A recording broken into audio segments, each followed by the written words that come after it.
Salut tout le monde, bienvenue à Finances fondamentales, le podcast d'éducation financière qui se prend pas au sérieux. Chaque semaine, je fais la synthèse d'un livre sur les finances personnelles ou la bourse. Je résume donc des heures de lecture en quelques minutes pour que tu n'aies pas à le faire. Tout ça dans un vocabulaire accessible avec des exemples réalistes et transparents qui vont te permettre de mieux comprendre le monde financier si tu es débutant dans le domaine ou plutôt de réfléchir à tes stratégies actuelles si tu navigues déjà dans ce domaine-là. Donc, si tu souhaites prendre en main tes finances et te construire un patrimoine qui va te permettre d'être libre de faire ce que tu veux, t'es à bonne place. C'est parti, bon podcast! Salut tout le monde, bienvenue à ce 64e épisode de Finances fondamentales. Aujourd'hui, je fais la synthèse du livre Inébranlable écrit par Tony Robbins en 2021. Tony Robbins est probablement le premier conférencier motivateur au monde. Il remplit des stades de gens qui vont l'écouter. C'est un auteur de best-seller. Il a coaché des grandes célébrités comme Oprah Winfrey d'un point de vue financier. Et on parle même pas de l'île privée qu'il a achetée aux îles Fidji. Dans ce livre-là, Tony Robbins explique les règles simples pour investir de manière sûre et rentable. Il ne s'agit pas de jouer pour devenir riche rapidement. Il s'agit plutôt de faire fructifier son patrimoine sur des bases solides et sûres afin que vous puissiez avoir l'esprit tranquille pour votre famille ou et votre future retraite. C'est quoi l'objectif au final du livre? C'est faire en sorte que notre argent travaille pour nous au lieu que nous devions toujours travailler pour l'argent. Donc Tony Robbins appelle ça faire de l'argent son esclave au lieu d'être esclave de l'argent. Premier élément de synthèse aujourd'hui, inébranlable. On rêve tous d'atteindre cet immense paix intérieure, ce confort d'indépendance, cette liberté financière. Bref, l'auteur dit qu'on rêve tous d'être inébranlable. Mais ça signifie quoi vraiment être inébranlable? C'est pas seulement une question d'argent, c'est un état d'esprit. Quand on est vraiment inébranlable, on a une confiance inébranlable, même pendant les tempêtes. C'est pas que rien vous perturbe. On peut tous être accro à quelque chose ou être perturbé par quelque chose, mais on reste pas perturbé. Rien ne va nous ébranler pendant un certain temps. Cet état d'esprit d'inébranlable vous permet d'être un leader et non un suiveur. D'être le joueur d'échecs et non la pièce d'échecs. C'est l'auteur qui dit ça. Si vous avez du mal à comprendre l'avenir de l'économie mondiale, rejoignez le club de Tony Robbins. Vous savez que vous vivez dans une époque étrange actuellement lorsque même les plus grands esprits financiers admettent qu'ils ne savent plus où ils en sont. L'une des plus grandes leçons à tirer de Money Master the Game, son premier livre, c'est que c'est pas nécessaire de prédire l'avenir pour gagner au jeu. Voici ce qu'il faut faire, se concentrer sur ce qu'on peut contrôler et pas sur ce qu'on peut pas contrôler. Donc c'est assez simple, mais vous pouvez pas contrôler la direction que va prendre l'économie, ni savoir si le marché boursier va s'envoler ou s'effondrer. Mais ça n'a pas d'importance parce que les gagnants du jeu financier, l'auteur dit qu'ils ne peuvent pas, en fait, qu'ils savent qu'ils ne peuvent pas contrôler l'avenir. Deuxième élément de synthèse, des connaissances pour vous libérer. Donc, dans cette section-là du livre, on parle d'éléments importants à connaître pour se libérer des menottes financières et devenir, comme on a dit au premier point, inébranlable. L'auteur parle d'abord des intérêts, donc des rendements composés. Je vais utiliser le terme intérêt composé ici pour respecter ce qui est dit dans le livre, mais sachez que ça fait référence à ce que moi j'appelle habituellement les rendements composés. Donc, c'est quoi les rendements composés selon l'auteur? Lorsque votre argent fructifie grâce à un investissement, cette croissance-là est appelée intérêt. Donc, par exemple, si vous investissez 100$ puis que ça augmente de 10%, vous avez maintenant 10$ de plus dans vos poches. Donc, on dit que vous avez gagné 10% d'intérêt. On parle d'intérêt composé quand la croissance va se poursuivre dans les années suivantes et se multiplier. Ça signifie que vos intérêts passés commencent à générer leurs propres intérêts à eux. Donc, l'auteur, pour illustrer ça, revient au dernier exemple. Donc, si vous disposez de 100$ et que vous avez perçu 10% d'intérêt pendant un an, tu as maintenant 110$ dans ton compte. Qu'est-ce qui se passe à la deuxième année? Ben, si tu gagnes encore 10%, tu vas gagner 10$ plus un dollar de plus qui provient de l'intérêt de ton 10$ que tu avais gagné l'année dernière. Ce dollar supplémentaire-là, c'est ce qu'on appelle l'intérêt composé. Si l'effet peut sembler minime dans cet exemple, donc au fil des années, comme on l'a vu dans plusieurs épisodes avant, ça va se transformer en une force considérable et inarrêtable. C'est pourquoi Tony Robbins a déclaré que 50 000$ investis en 85 dans le SP500 aura atteint près d'1 million de dollars en 2015. Où est-ce qu'il faut placer son argent? Donc l'auteur dit qu'à une époque où les taux d'intérêt sont comprimés, donc au moment d'écrire le livre bien sûr, c'est plus le cas, vous gagnez rien en gardant vos liquidités sur un compte d'épargne. Qu'en est-il des actions? Le cours des actions américaines et leur valorisation grimpant en flèche au cours des dernières années avant d'écrire le livre, alimentant les craintes d'un effondrement du marché, encore une fois, je répète toujours, au moment d'écrire le livre. L'auteur dit que lorsqu'on observe l'évolution des marchés boursiers sur un siècle, on constate quelque chose d'extraordinaire. L'hiver financier, comme il l'appelle, de Financial Winter, ça survient en moyenne chaque année. Lorsque vous commencez à reconnaître ces schémas-là puis cet historique-là à long terme, tu peux utiliser cet aspect-là à ton avantage. Donc, tu vas voir que les aspects importants des marchés financiers sont beaucoup plus prévisibles que tu n'aurais jamais pensé. Donc, tu peux prévoir que sur 30 ans, le marché boursier va augmenter. Un point essentiel à noter, quand un marché chute d'au moins 10% par rapport à son sommet, on parle de correction. Et lorsqu'un marché chute d'au moins 20% par rapport à son dernier sommet, on parle de marché baissier ou de bear market en anglais. Et là, c'est ce que je trouvais intéressant, l'auteur présente 7 faits à connaître sur le marché boursier.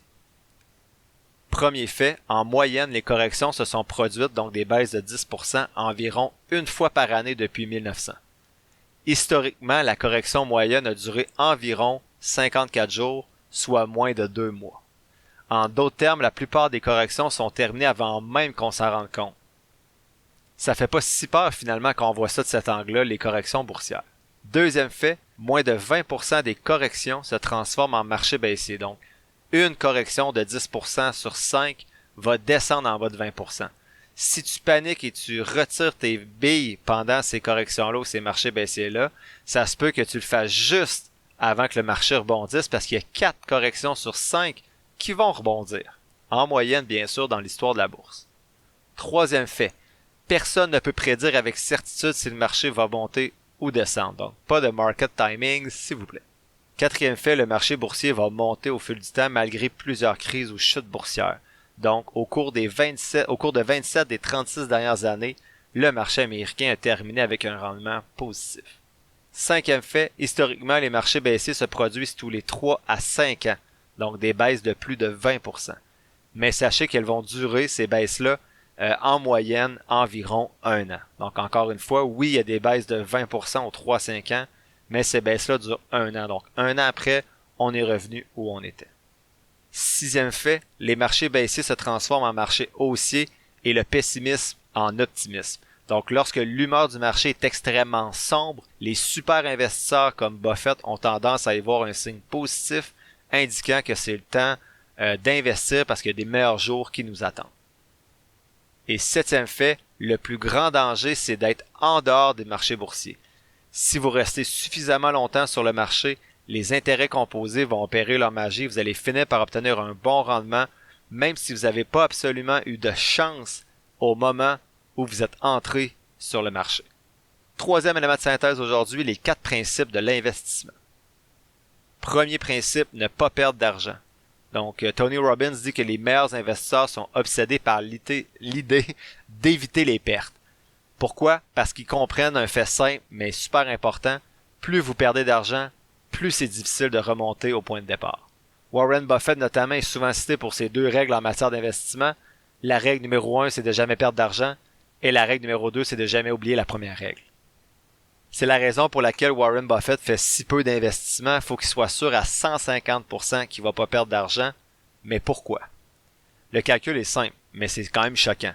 Si tu investis 1000 $, le plaisir d'en perdre une partie s'arrête à environ 10%. Ce type de perte te laisse environ 900 $, ce qui signifie que si ton investissement augmente de 11%, soit 99 $ dans ce cas-là, tu vas presque avoir récupéré tout ton investissement. Par contre, si tu perds 50% de ton 1000 $, tu tombes à 500 $. Donc, tu vas devoir doubler ton investissement pour revenir à zéro. L'auteur dit donc d'oublier la recherche de gains massifs et rapides. Personne ne sait ce qui va se passer demain sur le marché boursier, pas même les meilleurs, dont Warren Buffett. Donc, assurez-vous simplement que vous ne perdez pas d'argent en vous concentrant sur des options plus sûres, avec une baisse illimitée, et tout ira bien selon l'auteur, et ça nous ramène, encore une fois, vers les FNB indiciels. Je fais une petite pause pour vous parler de Christine Pelletier, qui est conseillère en sécurité financière et représentante en épargne collective chez GFM Groupe Financier. Je me rends compte avec tous mes accompagnements qu'il y a certaines personnes qui peuvent être intimidées par l'investissement autonome ou qui ont tout simplement pas la même passion que moi pour gérer leur placement. Si vous vous reconnaissez là-dedans, Christine pourrait être la personne pour vous accompagner. Avant de vous la référer, vous pouvez être sûr que j'ai fait tous les devoirs que je vous dis de faire avec les personnes qui vous accompagnent pour vos finances et je lui ai posé toutes les questions qu'on a vues jusqu'à maintenant sur le podcast. Christine est en plus une fidèle auditrice du podcast et c'est une vraie passionnée de finances. Elle utilise une approche personnalisée et ajuste son accompagnement selon vos besoins. Et plus beau dans tout ça, c'est qu'elle offre des FNB indiciels comme je vous suggère de le faire depuis le début du podcast. Elle peut aussi vous accompagner pour vos besoins d'assurance vie, d'invalidité et de maladies graves. Vous trouverez toutes les informations nécessaires pour la contacter dans la description de l'épisode. Merci à Christine Pelletier et GFM Gros Financier d'aller au-delà de la finance et de soutenir le podcast. À noter que les fonds communs de placement sont offerts par Investia Services Financiers Inc. On revient maintenant à l'épisode en cours. Deuxième principe d'investissement, risque et récompense asymétriques. L'auteur dit qu'il faut prendre de gros risques pour obtenir de gros rendements. Les meilleurs investisseurs ne se laissent pas séduire par ce mythe du risque élevé et du rendement élevé. Au contraire, ils vont rechercher des opportunités d'investissement qui vont offrir ce qu'ils appellent un rapport risque-récompense asymétrique. Donc en fait, ils vont essayer de trouver des investissements où les récompenses vont largement dépasser les risques. L'auteur dit qu'avant de douter que ça existe ces rares opportunités d'investissement plus sûres où le rendement potentiel est grand et le risque plus petit, il dit qu'il n'y a pas d'investissement sûr à 100%, c'est en prenant certains risques bien sûr qu'on va obtenir des gains en bourse, mais c'est possible de minimiser ces risques-là. L'auteur dit qu'en fait, il y a bon nombre d'investisseurs les plus intelligents qui vont rechercher que des investissements à haut rendement et à faible risque pour placer leur argent. C'est ce qu'on appelle un ratio risque-récompense asymétrique, qui signifie que la récompense est disproportionnée par rapport au risque qui est encouru. Dans le cas de Jones, donc de Paul Tudor Jones, qui est un grand investisseur, l'auteur dit qu'il s'est fixé une règle pour n'investir que dans les produits dont il peut espérer tirer 5 fois plus d'argent qu'il en a investi au départ. Ainsi, cet investisseur peut se tromper sur 4 investissements sur 5 et le 5e va toujours lui rapporter autant d'argent qu'il a investi. En revanche, s'il fait ses devoirs comme il faut, ça se peut qu'il ait raison 3 fois sur 5, ce qui va lui permettre de doubler son argent. Ici, je nuance, je me suis mis une petite note là, comme quoi c'est quoi faire ce devoir-là comme il faut. Donc, il dit que si l'investisseur fait son devoir comme il faut, il va avoir raison 3 fois sur 5. Mais comment font les investisseurs qui réussissent pour cibler ces compagnies-là? J'ai pas trop compris ce bout-là du livre en termes de pertinence quand ailleurs dans le livre, on prône l'investissement dans des FNB indiciels. Donc, je trouvais qu'il y avait une certaine dichotomie là entre ici, c'est de dire, faites comme les grands et essayez d'avoir raison avec des coups de circuit, alors que plus loin, on dit qu'on devrait investir dans des FNB indiciels. Donc, soyez prudents avec la façon dont vous interprétez ce petit bout-là. Troisième principe, l'efficacité fiscale. Donc, si vous faites pas attention, les impôts peuvent facilement réduire de 30% ou plus le rendement de vos investissements. Donc, pourtant, les sociétés de fonds communs de placement adorent vanter leur rendement avant impôt. Donc, ils négligent ainsi le fait qu'un seul chiffre va vraiment compter, le montant net que vous gardez dans vos poches. Quatrième principe d'investissement, ne pas mettre tous ses œufs dans le même panier. Donc, la diversification, comme on l'a vu dans des épisodes précédents, c'est le seul lunch gratuit en finance. Donc voici ce qu'il faut retenir sur la base de plus d'un siècle d'histoire selon l'auteur, c'est que les perspectives à court terme peuvent sembler sombres, mais le marché boursier rebondit toujours. Donc avec cette perspective historique-là, ça donne une certaine tranquillité d'esprit que l'auteur dit inébranlable justement, et il espère que ça va nous permettre de nous aider à pas perdre de vue notre objectif, c'est-à-dire que quelles que soient les corrections ou les chutes boursières qu'on va connaître dans les prochaines années, les prochaines décennies, les meilleurs investisseurs savent que la morosité, donc ces chutes-là, ne vont jamais durer dans le temps. Donc comment se préparer au prochain crack boursier en construisant un portefeuille qui est diversifié, qui va permettre de réduire les risques et d'améliorer les rendements? L'auteur dit que c'est en combinant des classes d'actifs qui ont chacune des caractéristiques de risque et des taux de rendement différents. Donc l'objectif c'est quoi? C'est d'équilibrer le rendement qu'on souhaite obtenir et le risque qu'on est prêt à prendre. L'intérêt de la diversification, donc la pertinence plutôt de la diversification pour pas mélanger avec intérêt composé, la pertinence de la diversification, c'est qu'elle va nous permettre d'obtenir un rendement plus élevé sans nous exposer à des risques plus importants. Comment ça se fait? Parce que les différentes catégories d'actifs n'évoluent généralement pas dans la même direction. C'est quoi les différentes catégories d'actifs? Il y a les actions, les obligations et ce que l'auteur appelle les investissements alternatifs comme l'immobilier, les prêts privés, l'or, etc. Donc, en réalité, le type d'actif que vous allez posséder, il faut que ça corresponde à ce que vous voulez accomplir personnellement et aux objectifs que vous êtes fixés. L'auteur dit que l'allocation d'actifs, c'est le moteur du rendement. Donc, le choix du bon équilibre entre actions, obligations et produits alternatifs, c'est la décision d'investissement la plus importante que vous allez avoir à prendre. Il ajoute qu'il faut toujours prévoir un coussin financier. L'auteur présente la règle des 7, donc il dit qu'idéalement, on aimerait que il appelle ça ses clients, mais on aimerait que les personnes aient 7 années de revenus de côté dans des investissements qui appellent à revenus comme des obligations ou des CPG. Si les actions s'effondrent, on peut donc puiser dans ces actifs-là au lieu de commencer à vendre nos actions sur le marché boursier. Et il termine ce point-là quand il parle des différents principes en disant que c'est important d'utiliser des fonds indiciels pour la grande partie de votre portefeuille afin d'assumer une diversification naturelle. C'est le 4e point de la synthèse, donc investir dans des FNB indiciels. Alors je vous disais qu'il parlait tantôt de ratio de risque dans la sélection des actions, ben ici il prône tout simplement l'investissement indiciel par l'entremise de FNB. Il précise d'abord c'est quoi une action, donc pour lui il s'agit d'une petite partie d'une entreprise que tout le monde peut acheter ou vendre. Donc par exemple si vous le souhaitez, tu peux acheter une petite partie de Disney en achetant une des actions de Disney. Donc si Disney devient plus prospère à l'avenir, ton action va également valoir plus d'argent. Ça signifie que tu vas devenir plus riche parce que tu vas pouvoir vendre ton action plus cher. En général, l'auteur dit que les gens imaginent l'investissement comme une sorte de sélection de titres, comme si on devait choisir soigneusement les bonnes actions pour devenir riche. Si on choisit les mauvaises actions, on va perdre tout notre argent, ça semble risqué. Honnêtement, cette façon de faire-là, l'auteur dit que oui, c'est risqué. C'est comme essayer de prédire l'avenir. La vérité, c'est que c'est très difficile de deviner quelle entreprise va avoir du succès dans l'avenir. Même les soi-disant experts se trompent la plupart du temps. Donc, il suffit de demander à Kodak ou Blockbuster qui étaient des titres très en vogue il y a quelques années. Plusieurs années. Donc, Tony Robbins recommande une stratégie d'investissement différente et simple différente que la sélection de titres individuels et qui est simple, c'est-à-dire les FNB indiciels comme on discute de long en large depuis le début du podcast. Puisque c'est pas tout le monde qui commence à l'épisode 1, je répète que le fonds indiciel, c'est comme une collection de toutes les actions du marché. Lorsque tu investis dans un fonds indiciel, tu choisis pas seulement une action, tu choisis toutes celles qui font partie de l'indice. Donc en effet, tu investis une part d'argent égale ou pondérée selon la valeur de chaque entreprise qui se retrouve dans l'indice.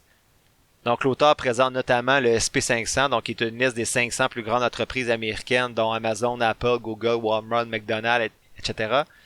Il existe des fonds indiciels qui suivent le SP500 qui vont te permettre d'investir dans toutes les compagnies qui composent cet indice-là, mais en même temps en achetant une seule action du FNB. Donc les fonds indiciels sont excellents selon l'auteur parce qu'ils rendent l'investissement beaucoup plus sûr et prévisible, bien que les actions individuelles aient toujours été risquées et que les entreprises individuelles peuvent faire faillite, le marché boursier dans son ensemble a toujours progressé sur le long terme. Ça signifie que si tu investis dans toutes les entreprises du marché, tu as la quasi-garantie que ton argent va fructifier au fil du temps. L'auteur aborde ensuite les frais de gestion et dit de les éviter tout simplement. Donc, alors qu'on parle des avantages des fonds indiciels et des rendements composés, la plupart des gens vont placer leur épargne dans ce que l'auteur appelle des fonds communs de placement. Tout le monde appelle ça comme ça en fait.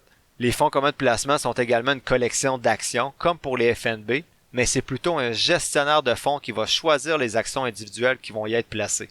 Dans un monde parfait, faire appel à un expert, un professionnel pour choisir les actions à notre place, ça peut sembler être une excellente idée. Par contre, les recherches, comme on en parle souvent, montrent que les fonds communs de placement ne sont tout simplement pas aussi performants qui est annoncé par ceux qui nous les vendent. Ils vont généralement faire fructifier votre argent beaucoup plus lentement qu'avec les FNB indiciels, surtout si on tient compte des frais de gestion qui sont plus élevés. L'auteur présente une des études les plus choquantes qu'il dit qu'il a vu de sa vie sur les performances des fonds communs de placement. Ça a été réalisé par un expert du secteur qui est Robert Arnott, le fondateur de Research Affiliates. Cet expert-là a étudié l'ensemble des 203 fonds communs de placement qui étaient gérés activement et qui disposaient d'au moins 100 millions de dollars d'actifs en suivant leur performance passée pendant 15 ans, soit de 1984 à 1998. Qu'est-ce qu'il a trouvé? C'est que seuls 8 de ces 203 fonds-là ont battu l'indice SP500, soit moins de 4%. Ça signifie que 96% des fonds communs les plus performants, donc qui avaient le plus d'actifs au pays, n'ont pas réussi à battre un simple FNB indiciel qui peut pourtant être géré automatiquement par un ordinateur ou par monsieur, madame, tout le monde. Bien que les fonds communs de placement soient gérés par des investisseurs dits professionnels qui sont très bien rémunérés, ils n'arrivent pas à battre les FNB indiciels, pour la plupart.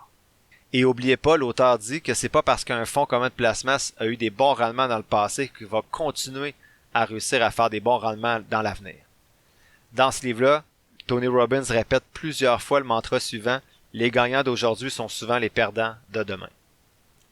Il y a certaines personnes qui pourraient dire: oui, mais c'est la même chose avec les FNB indiciels. Ceux qui ont été bons dans le passé seront peut-être pas bons dans le futur, mais ça s'applique pas au FNB indiciel parce que le FNB indiciel va suivre le marché. Donc, il peut pas avoir nécessairement une moins bonne ou une meilleure performance qu'un autre FNB indiciel, mis à part les frais de gestion ou le taux de rotation des actions dans l'indice. L'auteur dit qu'enfin, il ne faut pas oublier que les conseillers financiers qui travaillent dans les banques et les sociétés d'investissement sont souvent incités à vendre des fonds communs de placement. Ils peuvent souvent gagner beaucoup plus d'argent en vendant ces fonds communs-là, au lieu de mentionner qu'il existe aussi des fonds indiciels, parce que les fonds communs de placement rapportent beaucoup d'argent à leur boss, à leur entreprise. Donc pour l'auteur, ça ressemble vraiment pas à un conseil impartial. Et il dit qu'en réduisant les frais de conseil au minimum, vous allez économiser des années et même des décennies de revenus de retraite. OK, mais à qui on peut faire confiance si on veut pas gérer nos choses nous-mêmes? L'auteur dit que plus on a d'argent, plus on est susceptible de demander des conseils. Donc 81% des personnes qui disposent de plus de 5 millions de dollars ont un conseiller financier. Mais comment trouver un conseiller en qui on peut avoir confiance et qui mérite notre confiance? Tony Robbins dit que malheureusement, les conseillers financiers travaillent dans un système qui échappe à leur contrôle. Donc, c'est pas que c'est des mauvaises personnes, mais c'est un système qui comporte des incitations financières extrêmement puissantes qui visent à maximiser les profits avant tout. Donc, ce système-là va récompenser largement les employés qui placent les intérêts de l'employeur en premier, leur propre intérêt en second et en tout dernier, les intérêts de leurs clients.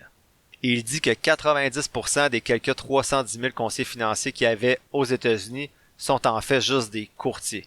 En d'autres termes, sont payés pour vendre des produits financiers à des clients comme vous et moi avec une commission. Les chances de trouver un bon conseil augmentent considérablement si on évite tous les courtiers et qu'on travaille plutôt avec des conseillers indépendants qui ont l'obligation fiduciaire de faire passer vos intérêts en premier. Mais comment choisir un bon conseiller? Donc l'auteur dit d'abord, il faut vérifier ses références. Ensuite, vous assurer qu'il a l'habitude de travailler avec des personnes comme vous, dans votre situation. C'est également important de s'assurer que vous et votre conseiller êtes en phase sur le plan philosophique que l'auteur dit, donc par rapport à votre stratégie d'investissement. Important de trouver un conseiller avec lequel on peut établir des relations personnelles, mais pas juste ça. Donc c'est pas assez qui vous demande si vos enfants vont bien. Et un conseiller de classe mondiale va vous aider considérablement du début à la fin. Il va définir vos objectifs, va vous maintenir sur la bonne voie pour atteindre vos objectifs, notamment en gérant vos émotions, du coaching comportemental, et va augmenter considérablement la probabilité que vous réussissiez à atteindre ces objectifs-là. Dans l'épisode des abonnés numéro 10 qui va sortir le 7 mars, je vais justement raconter l'histoire d'un couple d'amis qui a vécu ce type de mauvais conseils-là avec des FNB qui étaient disponibles dans leur société d'investissement, mais qui avaient des fonds communs depuis 10 ans. Cinquième élément de synthèse pour le livre d'aujourd'hui, un angle psychologique intéressant. Donc l'auteur dit que la psychologie nous fait ou nous défait, donc c'est impératif de disposer d'un système solide qui va nous permettre de rester sur la bonne voie par rapport à nos investissements. 80% de la réussite financière va relever de la psychologie et 20% de la mécanique de votre stratégie. Il présente donc les 6 plus grosses erreurs des investisseurs et comment les éviter. Donc la première erreur, c'est chercher à confirmer ses convictions. Donc pourquoi les meilleurs investisseurs accueillent-ils les opinions des autres, donc ils vont surtout à l'encontre des leurs. Donc l'auteur dit que pour les investisseurs, le biais de confirmation, c'est une prédisposition super dangereuse pour ses rendements futurs. Donc si tu aimes une action ou un fonds en particulier qui a fait des super performances dans ton portefeuille, ton cerveau va être programmé pour essayer de trouver les informations qui confirment que ça demeure un titre intéressant qu'il faut que tu le gardes parce que tu l'aimes un peu quand même ce titre-là. La solution selon l'auteur, poser de meilleures questions et trouver des personnes qualifiées qui sont pas d'accord avec vous. Et ça veut pas dire des professionnels. Moi, j'aime ça jaser de certains titres des fois avec des collègues ou des amis qui s'intéressent aussi à ça et j'ai pas besoin de les payer 300$ de l'heure ou 1500$ par année pour qu'ils m'appellent une fois et qu'ils me disent qu'est-ce qu'ils pensent de mes placements. Erreur numéro 2, confondre événements récents et tendances permanentes. Pourquoi la plupart des investisseurs achètent-ils la mauvaise chose exactement au mauvais moment?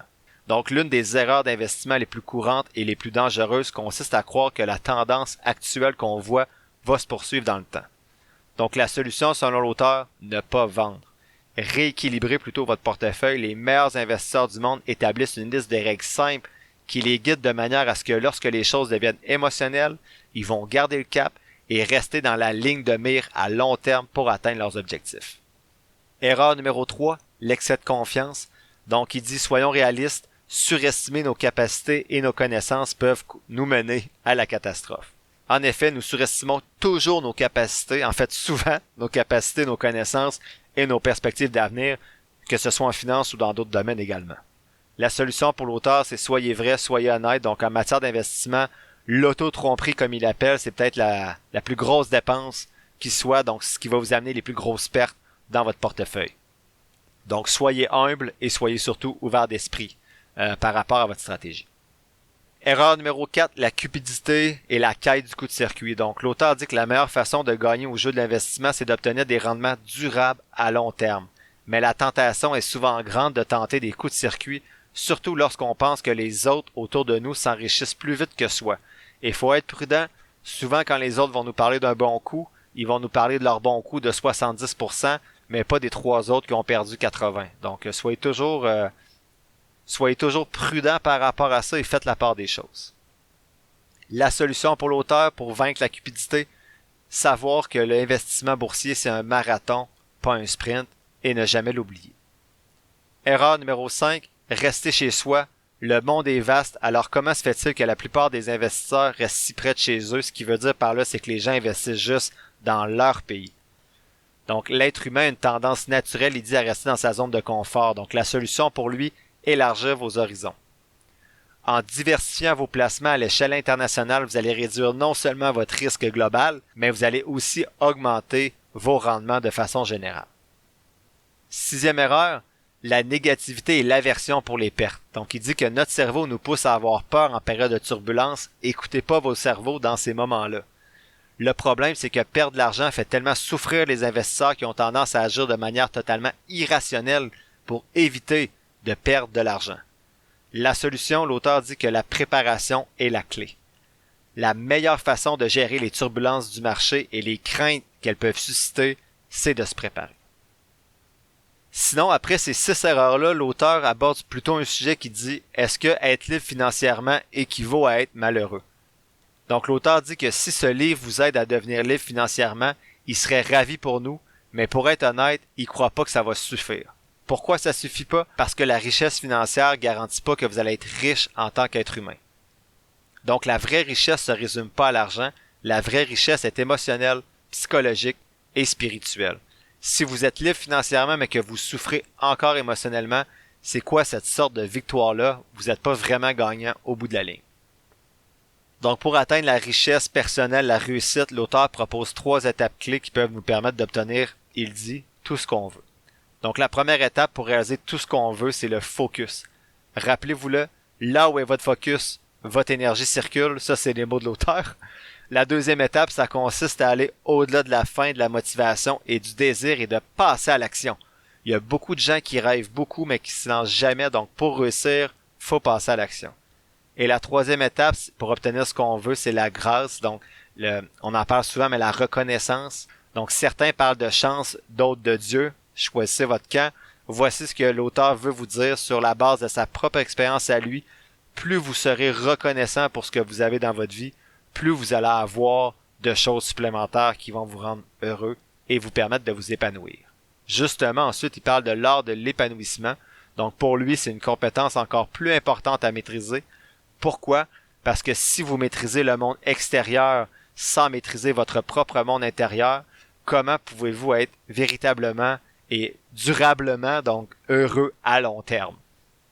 C'est pourquoi lui il dit que sa plus grande obsession aujourd'hui, c'est l'art de l'épanouissement. Donc le premier principe pour lui, c'est que vous devez continuer à grandir. Donc dans la vie, tout grandit ou meurt, donc ça vaut pour les relations, les entreprises ou toute autre chose. Et son deuxième principe, c'est que vous devez donner.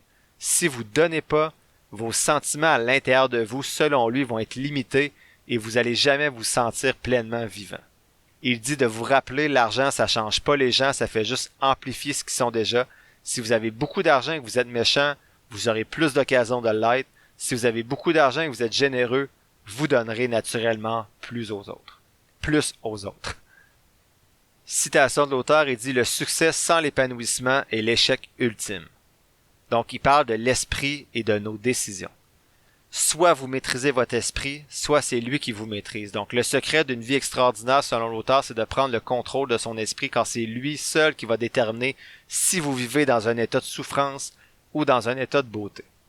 En fin de compte, tout est une question de pouvoir de décision. Nos vies sont pas façonnées par nos conditions, mais par nos décisions. Donc, allez-vous vous engager à profiter de la vie non seulement quand tout va comme vous le souhaitez, mais aussi quand tout va contre vous, quand vous vivez de l'injustice, quand quelqu'un vous ennuie, quand vous perdez quelque chose ou que vous perdez quelqu'un que vous aimez.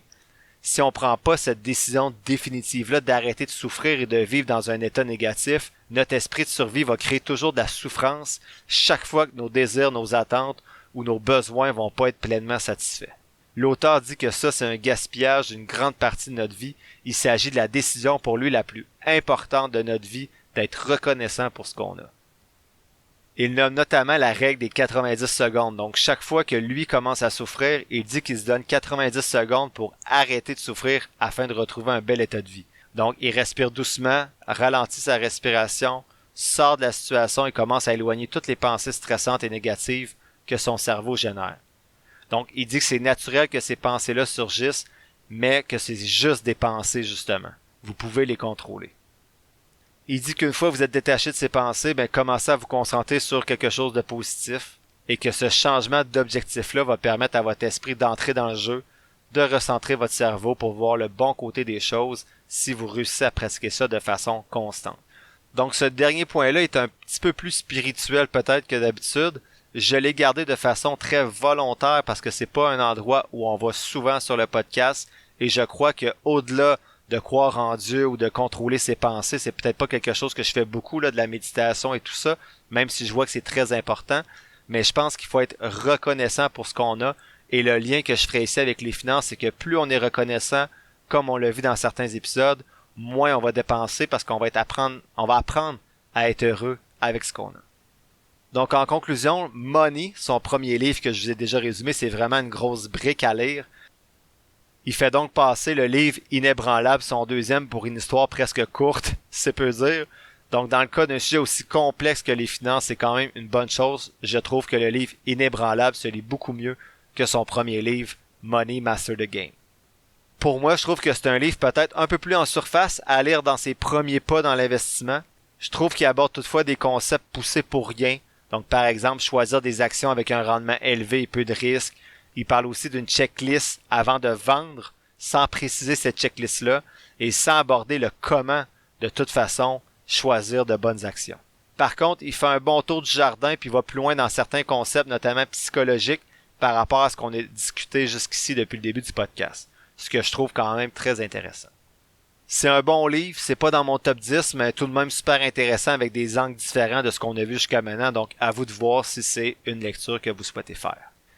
Qu'est-ce que je retiens du livre? Perdez pas votre argent et tout va bien aller et investissez juste dans des trucs sûrs qui présentent un rapport risque-récompense faible ou bien tout simplement dans un FNB indiciel. Veillez aussi à ce que votre côté irrationnel et émotif vienne pas tout gâcher vos investissements. La semaine prochaine, je fais la synthèse du livre de Simon Sinek écrit en 2011 qui s'intitule Start with Why, donc commence avec le pourquoi. Ce jeudi, je vais partager sur la page Facebook du podcast les résultats obtenus pour les 3 autres compagnies sur ma liste de titres potentiels, en fait pour 3 autres compagnies et non les 3 autres, soit Viva Systems, VEEV, Lam Research Corporation, LRCX et Adobe, ADBE. L'épisode tire à sa fin. Je te remercie d'avoir pris quelques minutes aujourd'hui pour m'écouter. J'espère que les contenus partagés t'auront apporté de la valeur. Si c'est le cas, ou bien que tu trouves que de façon générale, le podcast aide à ta santé financière, tu peux soutenir mon travail de 3 façons différentes. D'abord, tu peux t'abonner au podcast pour 3,99$ par mois afin d'avoir un accès en plus à un épisode mensuel supplémentaire à chaque premier jeudi du mois. Ensuite, tu peux donner de la visibilité au podcast en le partageant avec ton entourage et sur tes réseaux sociaux ou en cliquant sur le bouton suivre, abonnement ou quelque chose qui ressemble à ça selon la plateforme sur laquelle tu m'écoutes. Ça te coûte rien et ça m'aide beaucoup. Enfin, tu peux nourrir les futurs épisodes en me posant des questions ou en me suggérant des lectures sur la page Facebook du podcast ou par Gmail. Toutes les informations sont quelque part dans la description de l'épisode. Je t'invite justement à t'abonner à la page Facebook du podcast pour avoir accès chaque semaine à l'image synthèse des épisodes et également à l'analyse des compagnies en bourse que j'effectue à l'aide de ma stratégie d'analyse fondamentale. N'oublie pas que je ne suis pas un expert, prends donc jamais ce que je dis pour du cash, fais toujours tes propres recherches. Sur ce, merci encore pour ton écoute et on se voit dans le prochain épisode de Finances fondamentales.